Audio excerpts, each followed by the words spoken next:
Okay, distance between 2 points. Distance on a number line. Hey, that's easy.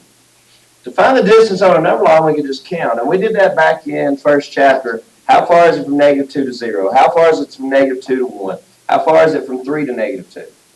And instead of counting, we could actually do it like this. To find out how far it is from 3 to -2, we just subtract those numbers. 3 minus -2, right? That tells us the distance. 3 minus -2 is 5. Now what if we subtracted backwards? -2 minus 3. We get -5. Well, distance is always positive, so we'd take the absolute value of it, and we would get 5. So to find distances, we can subtract when it's a horizontal or vertical distance. That's not the type of distances we're going to be finding today. We're going to be finding the distance between two ordered pairs. And that distance is given by this formula. And what I'd like for you to do, take out your formula sheets, and this is what we're going to use the rest of the year. Distance is equal to, I'm just copying it down from here, and here the distance from P to Q is what they're saying. From P to Q, you would use this formula to find distance. The square root of x2 minus x1 squared plus y2 minus y1 squared. Something else that I would like to point out. Instead of x2 minus x1 and y2 minus y1, you could do x1 minus x2 and y1 minus y2. It's just like slope. The order really doesn't matter. And let me show you something else that doesn't matter. Since you're subtracting them and squaring them, let me point something out. This and this will always be positive. When you subtract, you might get a negative, but a negative squared will always be positive. Does that make sense to everybody? Like if you have -3, you have to square it. Negative times negative is a positive 9. So make sure as you're working through these problems, once you've done the subtraction step, squared it, subtraction step, squared it, you should always have the square root of some positive number plus some other positive number. Something else to review. Since we're dealing with square roots, you could very well have to reduce those square roots. Remember how to reduce them. That's the reason we did that chapter 1. Don't leave your answer as a square root of 20. You have two options. With the square root of 20, you could go with approximate by typing it into your calculator. The square root of 20 is 4 point something, and you could write out that decimal to 2 or 3 spots. Or we could simplify. The square root of 20, well, I know the square root of 4. I know the square root of 9, I know the square root of 16, but I do not know the square root of 20. But inside of 20, I see one of those I just listed. There's no 9 in there. 9 times 2 is 18, 9 times 3 is 27. There's no 9. There's no 16, but there is a 4. So what I can do is I can rewrite the square root of 20 as the square root of 4 times the square root of 5. And since I know the square root of 4, you can mark it out and put a 2 there. So that would be 2 root 5. So make sure on these problems that you always reduce. First problem, find the distance between 4, 3 and -3, 7. Again, distance, or sometimes it'll be just written like this, JK. The distance from J over to K. Notice I don't put a bar above it, okay? Anytime you're talking about distance, they'll just say pretty much JK is equal to this. That's kind of like putting a little M out front, in front of an angle. If they just have the letters, no bar, that's talking about distance. Is equal to the square root of x2. I'm going to write the formula.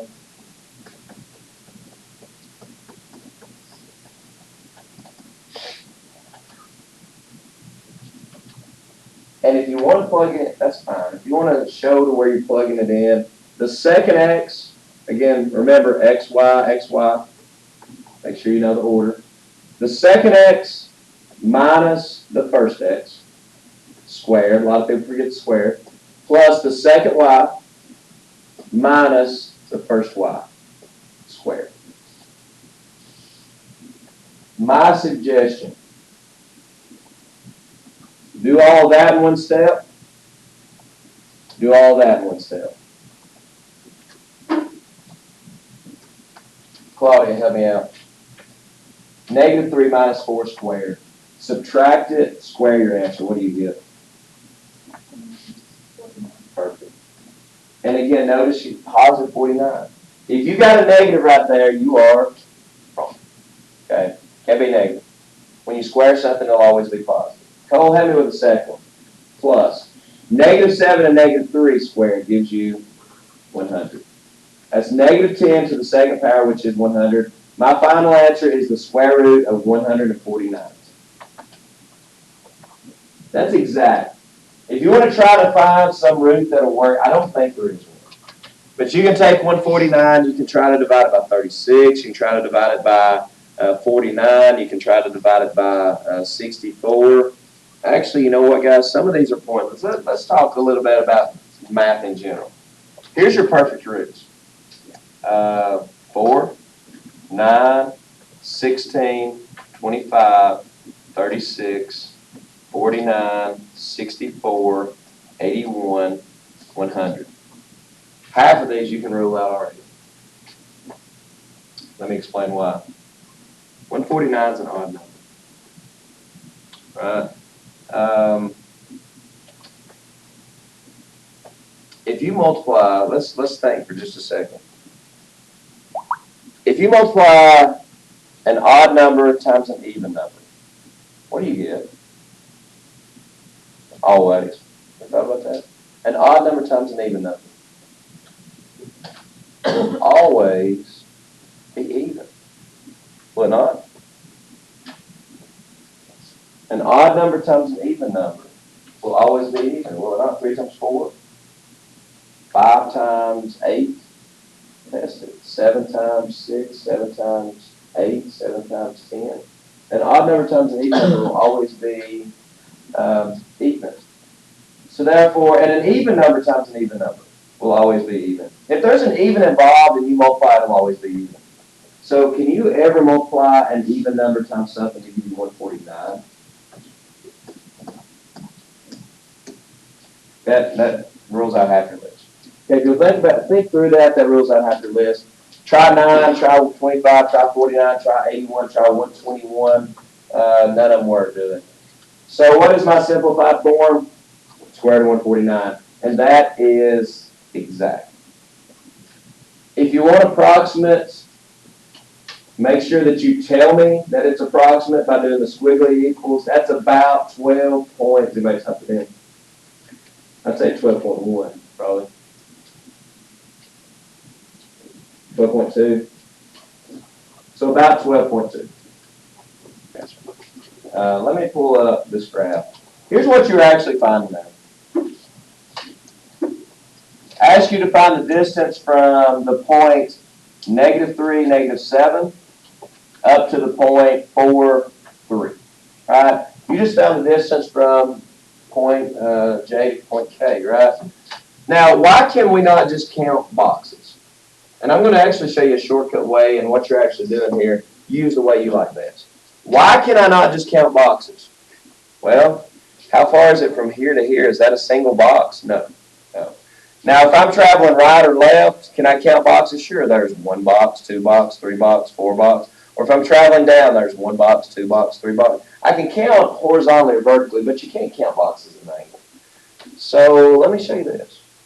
And I'm getting ahead of myself as far as chapters, but if you want a shortcut, especially you mathing people, you listen real close to what I'm about to say.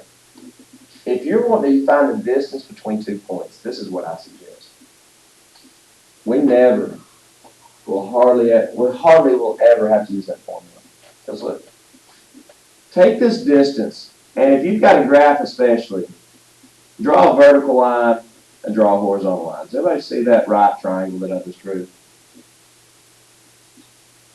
Anytime you have a right triangle, but look, and with 2 sides given even, look, 1, 2, 3, 4, 5, 6, 7. 1, 2, 3, 4, 5, 6, 7, 8, 9, 10. We've got 2 sides. I can count horizontally and vertically. I can't count at angles.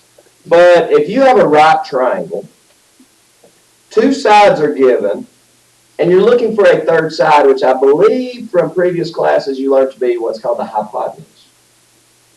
How can you find the third side? Perfect. Pythagorean theorem. You remember that? A squared plus B squared is equal to C squared. And in this case, our C is that distance we're looking for. Now, how easy is that to plug in? And question, isn't it the exact same thing as what we just did? What are we doing in this formula? Let's talk a little bit about this distance formula. Think back to that number line I just a while ago showed you. Finding how far it was from 3 to -2. Well, how do we do that? Don't we subtract? Why do we subtract in that formula? Why do we do x2 minus x1? To find out how far it is from here to here. Why do we do y2 minus y1? To find out how far it is from here down to here. We're finding the side lengths of that right triangle. And now the rest of it, now that's the side, that's kind of your A and your B there, right? Is that not the Pythagorean theorem? The normal Pythagorean theorem that we know of is c squared is equal to a squared plus b squared. Now I know I put a d there. The reason I put a d is for distance. So take your Pythagorean theorem. In that last step, how do you always get rid of the square right here in that very last step? You do what to the other side? You square root. Is the Pythagorean theorem and the distance formula not the exact same thing? So here's, well, I'll show you in a second the way that you can start doing these problems in the okay? But just keep in mind that another way of working this, like you said, A and B are 7 and 10. Can everybody do 7 squared plus 10 squared in your head? 49 plus 100? The answer is going to be the square root of 149. That would have been a whole lot faster. Remember that as we work through these. The distance from -5, 6 to 8, -4. I'll give you a second to get a head start. Just keep typing in if you're not done. The square root distance is equal to the square root of x2 minus x1 squared plus y2 minus y1 squared. And again, my suggestion for you, which honestly, save some trees, save some paper. Watch this. Why not go ahead and do this as you're plugging it in? So on my calculator, I would type in, let's see, x2 and x1, 8 minus -5 squared. Type it in, right? Caitlin, what'd you get? 8 minus -5. What'd you get when you type that in? 13 squared, right? Which would be 13 times 13, which is 169. Plus, we're saving trees, saving steps. Zoe, help me with the y2 minus y1. What's y2, Zoe? Perfect. And what's y1? Good. So we would type in our calculator -4 minus 6. And I think you get -10 there, right? But we must not just subtract it, but also square it. And -10 squared is 100. The square root of 169 plus 100 is 269. And I don't think that reduces. And honestly, as far as reduction-wise, I don't think I'm going to be giving you numbers quite that large, probably a whole lot to reduce. Square root of 269, which is about, I saw where some of you typed it in. Let's see, 15 times 15 is 225. 16 times 16 is 256. That's close. And 17 times 17 is 289. So it's between 16 and 17, so 16.4. Good job. Now, using shortcut. Again, here's what you're looking for. You're looking for the distance from here to here. And I want y'all to start picturing these things as right triangles. And we're going to go ahead and, even though it's not in this section, we're going to talk about the Pythagorean theorem a little bit more. That makes it easier next time we actually see it in our geometry book. We draw a vertical line. We draw a horizontal line.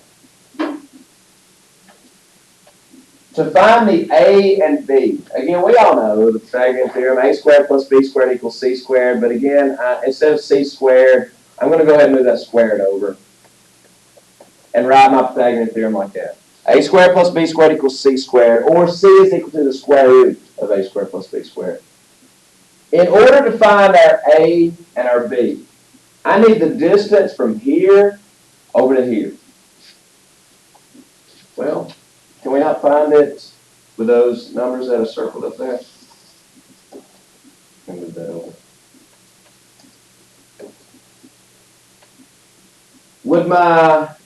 let's call my A value here. Would my A value here not be the distance from this X value over to this X value? Or the distance from 8 to negative 5? And we can do that in our head. How far is it from 8 to negative 5? Picture that number line. Picture 0 being right in the middle. Here's your number line. Here's 0. Here's negative 5. Here's 8. Well, from negative 5 to 0, that's 5. From 0 to 8, that's 8 more. So the distance between those two are 13. And if you can figure that in your head, again, this is going to be much easier. This whole distance formula stuff is going to be a breeze. The distance from negative 4, and do y'all see this number line? I've got my number line already. I don't have to make one. There's my number line. The distance from here up to here. Well, how far down is this point? Is that not negative 4? How far up is this point? Is it not 6? We're looking for the distance from negative 4 to 6. Well, from negative 4 to 0 is 4. From 0 to 6 is 6 more, so the distance is 10. And that's the reason I told you, when you're working this out and in your formula, 10 and 13 are two important numbers. The distance from here to here was 13. The distance from here to here was 10. That's your two legs of your right triangle. Now that you have your two legs, could you not just plug it into that instead of plugging it into the distance formula? Yeah. The distance that you're looking for is the square root of 10 squared plus 13 squared, which is the square root of 269, which is what we got. Let's work another one. Or maybe not. Midpoint. Actually, I do want to work another one. I want to try one entirely with a shortcut. I'm not going to draw any right triangle. I'm just going to use, and I'm going to show you my shortcut. Do you have to use this? No. Use the distance formula. If you don't understand what I'm about to show you, use the distance formula entirely. I want to find the distance from negative 3,7 to, let's say, 2, 4. How far is it from negative 3,7 to 2, 4? I know the distance by Pythagorean theorem that I'm looking for is equal to the square root of a squared plus b squared. And all I need are the two legs of this right triangle. The two legs are found by finding the distance from here to here, and then finding the distance from here to here. That's the two legs of that right triangle. Destiny, just tell me this. How far is it from negative 3 to 2? Distance, 5. Everybody good there? Distance is always positive. And if you, no matter how you subtract it, from negative 3 up to 2 will always be a distance of 5. Or from 2 to negative 3 will always be a distance of 5. Kyle, how far is it from 7 to 4? Without even drawing it, the two legs of that right triangle would be 5 and 3. Plug it into this and you're done. The distance between these points would be the square root of 3 squared, which is 9, plus, let's try that again. That's not a 3, that's a 5. 5 squared, which is 25, plus 3 squared, which is 9, which is the square root of 34. That's a whole lot faster than your distance formula. Find the distance between the x's, distance between the y's, use that for your two legs of your right triangle. Done. And that's going to be somewhere around 5.75, 5.8. Midpoint. We've already talked about midpoints once this year. Now we're talking about, and I don't stress this, we're talking about coordinate geometry. This whole chapter is about coordinate geometry. What is coordinate geometry? The geometry of the XY plane. So we know what a midpoint is. A midpoint is a middle point. And if you have 2 points on a number line, where's the midpoint located? Right in the middle. Now let's talk about how you find the midpoint, because this is something you actually do a lot of and you don't realize it. On a test, on one test you had an 84, and on the next test you have a 9. What's your grade? Does anybody know? Without using a calculator, without using a calculator, does anybody know? How do you find it? There's only 2 tests. Think about number lines. Where is your average located? In the middle. It's the midpoint. So 84 and 90. Somebody tell me now, what's your average? 87. Now, that was pretty tough, right? No. What I did, this is how I worked it. I said, well, how far is it from 84 over to 90? Well, that's 6. So how far would it be to the middle? 3. That's how I worked it. But now, how do you normally work it? You add them together and divide by 2, because there's 2 of them. To find the midpoint. Okay, now if you're just dealing with a number line, and we can work that same problem. 84, 90, you want the midpoint? Add them together, divide by 2. You already know that. A midpoint is an average. A midpoint is an average of 2 numbers. Okay? You've got endpoints of 84 and 90. To find the midpoint, add them, divide by 2. Let's go on to the coordinate plane. What do? Same thing. If you want to find the midpoint of a line, okay, well, you got this point P, this point Q. We're looking for, okay, let's first find the x value that's in between the 2. We'll drop this straight down. And if we want to find the x value that's in the middle, well, I think we would add them and divide by 2. And that would give me the x value in the middle. Well, what about the y values? I have this y value and this y value. Or this y value. I want to find the y value in the middle. How do I do that? I add the 2 and divide by 2. So your formula for midpoint looks like this. I'm going to put a big M because little m is slow. To find the midpoint, you do x1 plus x2, and you divide by 2, comma, y1 plus y2 divided by 2. Now somebody please explain to the rest of the class, why is there a comma, and why is this in parentheses? Does anybody know? In your formula, why is there a comma in it? Why is it in parentheses? Okay, the question was, once again, why does it have a comma in parentheses? Because why? It's a point. It is the midpoint. It's not the distance to the middle. It's not any of that. It is the middle point. Okay? And with that said, let's work the problem. Let's find the midpoint of the line segment that has endpoints at negative 6, 3 and at 1, 0. To find the midpoint, you add x1 plus x2, and you divide by 2. Then, you add y1 plus y2, and you divide by 2. Probably the easiest formula you'll do all year. Sydney, help me. What is first x plus the second x? And then you got to divide by 2. Here's your options. I don't care if you write it like this. That's fine. Or if you want to write negative 2.5. If you actually want to divide it and get a decimal, that's fine. Or if you know that 2 will go to 5 2 times with 1 left over, and you write it as negative 2.5, that's fine. Any of those are fine. I'll take any of the 3. And then we got to add our y's. Rachel, help me with it. Add your y's, what do you get? And we have to divide by 2. So 3 halves. 3 divided by 2, which is a fraction, is 3 halves. Or you can write it as 1.5, or you can write it as 1.5. Any of those 3 answers are fine. Let's look at, again, whoops. Let's look again at what you just did. That's not selected. There we go. You found the middle point between these 2 endpoints. Negative 6, 3, 1, 0. The middle was at negative 2.5. Go over 2.5 and go up 1.5. There is the middle point. Now let me ask you this. Common sense, right? What if the length, there is a connection there. What if the distance from, what we call them, S to T? What if the distance from S to T is 10? How far is it to the midpoint? 5. Could I use my distance formula and shape that?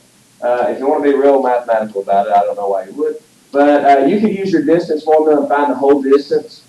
And then you can find the distance to this midpoint that you just found and check it. And if it's not exactly half of what your entire distance is, it's wrong.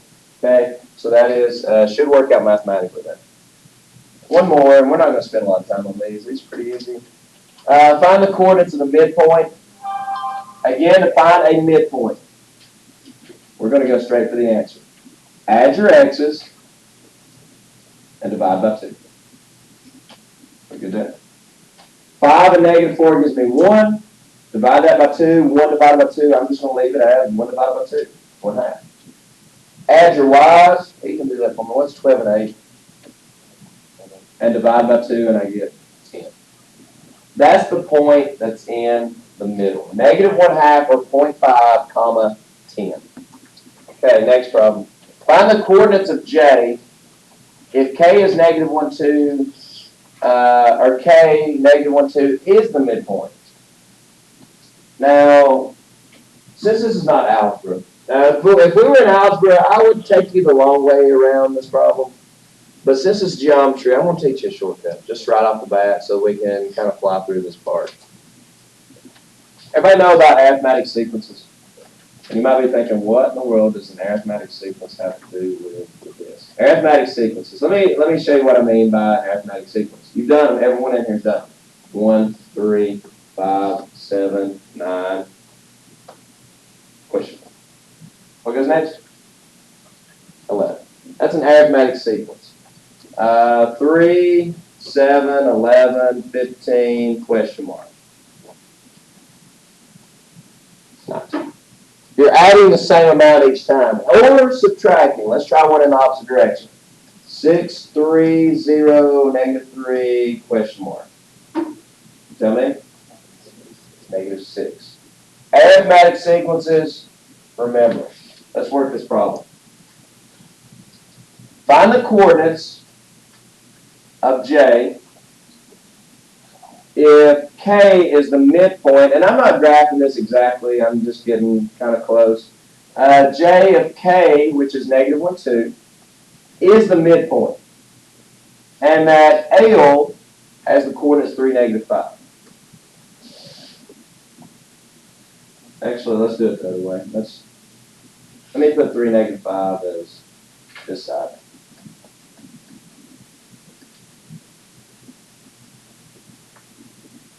Remember what I said about an arithmetic sequence. And think about it. The distance from here to here, should it not be the same thing as the distance from here to here? You see why that's an arithmetic sequence? You're adding the same thing each time. It's like going from 3 to 7 to 11 to 15. It's the same thing. So my opinion and my suggestion is just look at your patterns. Instead of doing all the algebra is so, you can bog down on it or in it, it's so difficult. And I know this is not accurate. I know the graphing is completely off base here. But again, the problem says this is the midpoint, this is the endpoint, find the other endpoint. Arithmetic sequences. From 3 to negative 1. How'd you get there? You went down how many? 4. So go down 4 again and you get negative 5. Just follow the pattern. Hit me with the second one, Chris. This is a little bit tougher, right? From negative 5 up to 2. How far up did I go? 7. Good. So go up 7 again, you get 9. Follow patterns, and then you can find your other endpoint. Now here's another way. Let's look at this problem and talk about actually another way you can find midpoints. Could you use patterns there? From here to here. The x value goes from 3 to negative 5. Well, that went down 8, didn't it? Well, then how do you get to the midpoint? You don't go down 8, you go down 4. And from 3 to negative 1, that's what you get. From negative 5 up to 9, I believe you went up 14. Well, how would you get to the midpoint then? Go up 7, half of it, because it's in the middle. And another way to find midpoints. And let's work one more of those. Find the coordinates of the missing endpoint if P, this is the midpoint, and you're looking for, I'm going to call this E1 and say we're going to look for E2, or the second endpoint. And I'm going to give you a second to start this before I start. Like I said, I call it E1 and E2. They actually call it G in the problem, so if you want to call this point G, that's fine. This is the middle. That's very important, guys, to know which one's the middle. This is not the middle. This is one of the ends. This is the middle. This is the other end. Patterns. From negative 8 to negative 5 Erica, what would be next? Negative 8 to negative 5, what's the distance there?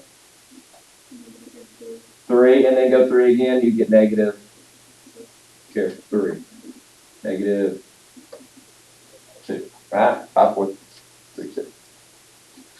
And on the, Carson, on the Y's, from 6 to 10, what's the distance? 4. So go up 4 again, you get, 14. so your other endpoint G would be negative 2, comma, 14.